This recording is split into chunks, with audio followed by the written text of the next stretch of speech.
Supportive housing is developed as a government-sponsored or government-funded alternative to PCH beds. This is a deliverable that's looking at personal care home beds in Manitoba. We've done past research at the center that says if we don't do anything different, we're going to need several more PCH beds in Manitoba, by as much as 50% more beds.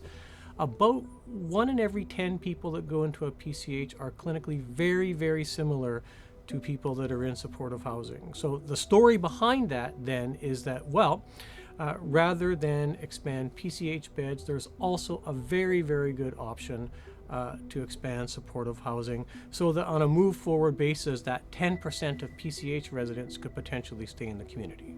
Supportive housing works, it does its job, it helps to reduce PCH stay by almost a factor of 50%.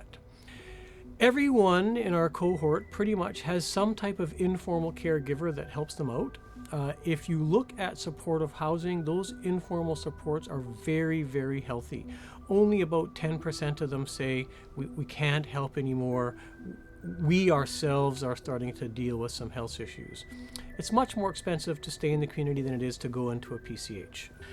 If you couple that with these low care PCH residents, half of them are from the lowest income neighborhoods in Winnipeg. So the question becomes, well, are they in a PCH because they can't afford to be anywhere else? So one of the reform strategies then gets around this whole issue of, well, what can we do to try and make supportive housing more affordable for a greater number of people? It costs the public dollar about $50,000 a year per bed to stay in a PCH.